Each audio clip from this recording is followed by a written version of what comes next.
ఏమిటి బాబు రమ్మని కబురు పెట్టావట? అవును బాబాయ్, విజయ్ ఆస్తి పంపకాలు కోరాడు. అది పెద్దల ముందు జరగాలని నా కోరిక. ఏమిటి, విజయ్ ఆస్తి పంచమని అడిగాడా? నేను నమ్మను. అతని కల్లో కూడా ఈ ఊహరాదు. కళ్ల ముందు జరిగేది కూడా ఒక్కొక్కప్పుడు కలే అనిపిస్తుంది. కలలు కూడా కలలేనని ఆలస్యంగా అర్థమవుతుంది.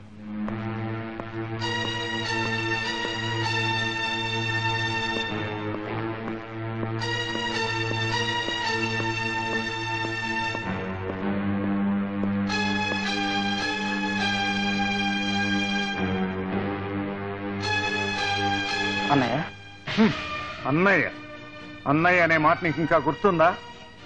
ఉత్తరంలో డియర్ శేఖర్ అని రాస్తే అన్నయ్య అనే సంబోధన కూడా మర్చిపోయావనుకున్నాను. లేదన్నయ్య, నేను ఆ ఉత్తరం రాయలేదు. సంతకం పెట్టమంటే నువ్వు పెట్టింది సంతకం కాదురా, ఈ ఇంటి పరువు మర్యాదకే నిప్పు పెట్టావు. అసలు ఈ తప్పంతా నాదేరా. నీ అంతటా నువ్వు ఆలోచించుకునే తెలివి లేకుండా నేను పెంచాను. ఆ తప్పు దిద్దుకోవటానికే ఈ ఆస్తంతా నీకు అప్పగిస్తున్నాను. నేను పంపకాలేం కోరలేదన్నయ్య. నీ ఉద్దేశం ఏమిటో తెలుసుకోలేని మూర్ఖుని కానరా నేను. నువ్వు కాలేజీలో చదివావు, నేను జీవితాన్నే చదివాను. బాబాయ్, ఆస్తి అంతా 2 భాగాలు చేశాను, చూడండి.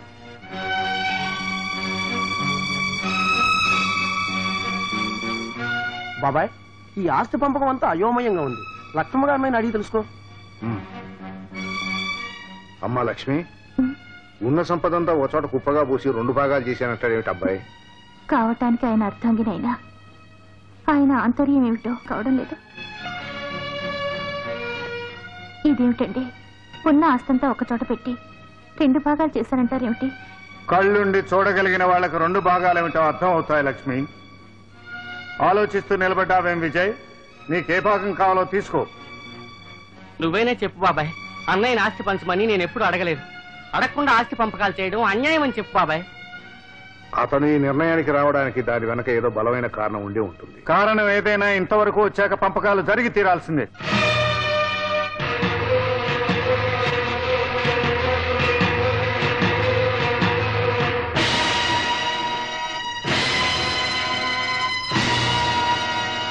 అన్నయ్య భాగాలు సరిగ్గా పంచలేదు బాబాయ్.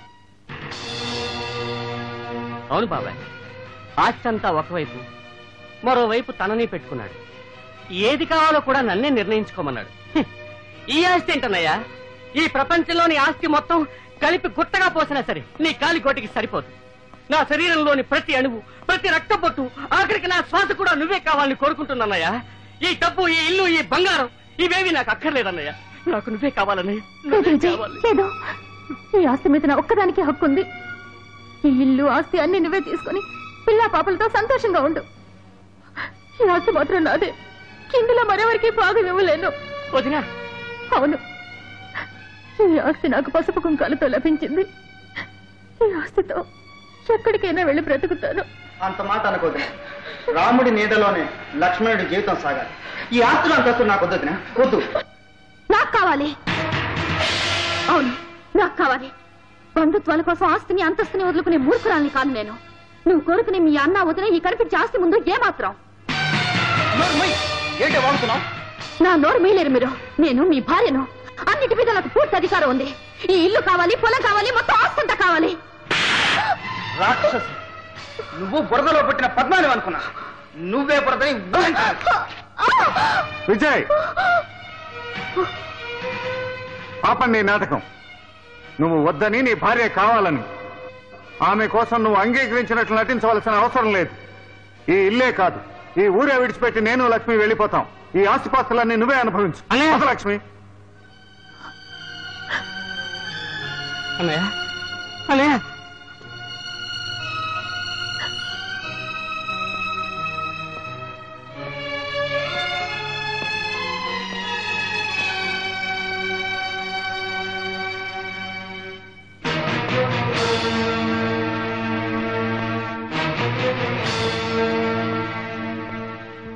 నీకు ఆస్తే కదా కావాల్సింది. తీసుకో.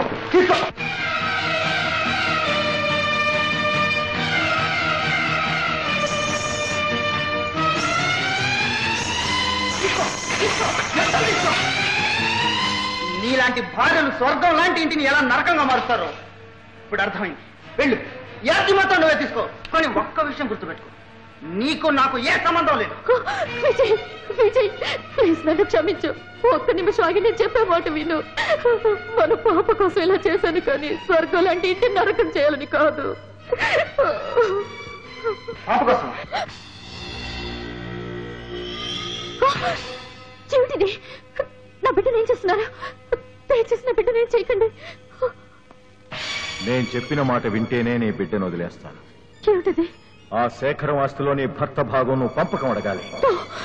నా వల్ల కాదు. భగవంతుడు లాంటి బావగారిని ఆస్తి పంచమని నేను అడగలేను. అడగాలి, అడిగి తీరాలి. నువ్వు మాటలతో ఆ శేఖరాన్ని కుళ్ళబడవాలి, అతను గుండె పగిలి చావాలి. వీల్లేదు, అలా జరగనివ్వను. స్వర్గం లాంటి ఇంటిని ముక్కలు చేయలేను. ఓకే, నువ్వు ఆ ఇంటిని ముక్కలు చేయకపోతే నేను ఈ బిడ్డను 2 ముక్కలు చేస్తాను. నా బిడ్డ నేను చెయ్యొద్దు ప్లీజ్. తప్పదమ్మా. ఈ బిడ్డను 2 ముక్కలు చేసి ఆ ఇంటికి పార్సిల్ పంపాలి. ఆ ముక్కలు చూసి శేఖరం భార్య గుండె పగిలి చావాలి. ఆ తర్వాత దీనికంతటికీ కారకురాలైన నిన్ను చంపి నీ మొగుడు చచ్చిపోవాలి. ఆ స్వర్గం లాంటి ఇల్లు దెయ్యాల కొంపగా మారిపోవాలి.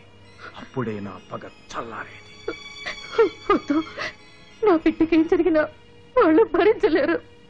అయితే వెళ్ళు, ఆ పంచుకున్న డబ్బు, దస్కం, నగ, నట్ర అన్నీ తెచ్చి నాకు అప్పగించు.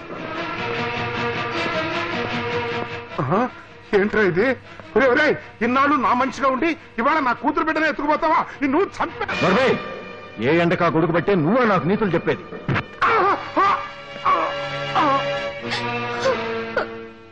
మన పాపని రామ్మూర్తి చంపేస్తాడేమని భయంగా ఉందండి.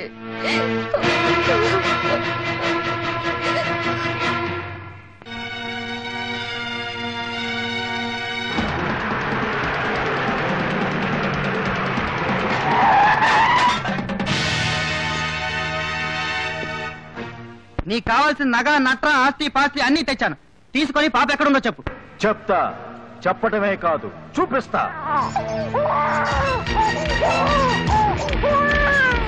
కోడి, నా పాపకేమైనా జరిగితే నీ ప్రాణం తీశాను. మర్యాదగా నా పాప నాకు ఇచ్చి. అంత తేలిగ్గా ఇస్తాను. ఎన్నాళ్ల నుంచో ఈ అవకాశం కోసం ఎదురు చూస్తున్నాను. ఈ రోజు నాలో రగులుతున్న పగ, ప్రతీకారం తీర్చుకుంటాను.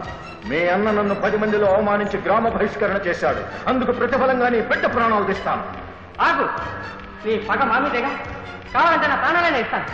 నా పాప నేను చేసి ప్లీజ్, నా పాప నాకు ఇచ్చి. నేనివ్వను. దమ్ముంటే నువ్వే వచ్చి తీసుకో. ఆగా, నువ్వక్కడ వాళ్ళ మీద చెయ్యి చేసుకున్నావంటే ఇక్కడ నా చెయ్యి జారిపోతుంది. నీ బిడ్డ ప్రాణాలు గాలిలో కలిసిపోతాయి. నీ బిడ్డ బ్రతికుండాలనుకుంటే నువ్వు చచ్చే వరకు దెబ్బలు తినాలి. ఎదురు తిరిగావంటే నీ బిడ్డ నీళ్లలో ఉంటాడు.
చెండలుడు కోడి పాపను చంపేస్తుంటే బెదిరించి ఎత్తుకుపోయాడు.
అన్నయ్య ఆగండి, మీ వస్తువు మీరు తీసుకోండి.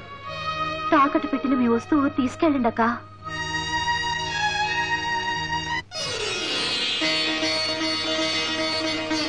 తాకట్టా? అవును, నా ప్రాణం కాపాడడానికి మీ ప్రాణాలకు ప్రాణమే మీ బిడ్డని కొదవ పెట్టారా? ఇప్పుడు మీ బిడ్డని మీరే తీసుకోండి అక్క. ఏమిటి నువ్వు అనేది? అవునన్నయ్య,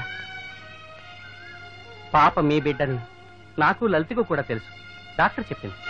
డాక్టర్ చెప్పిందా? చెప్పిందక్క. నువ్వు పడ్డ అవమానాలు, చేసిన త్యాగం అంతా చెప్పింది. ఈ జన్మలో నీ రుణం తీర్చుకోలేను.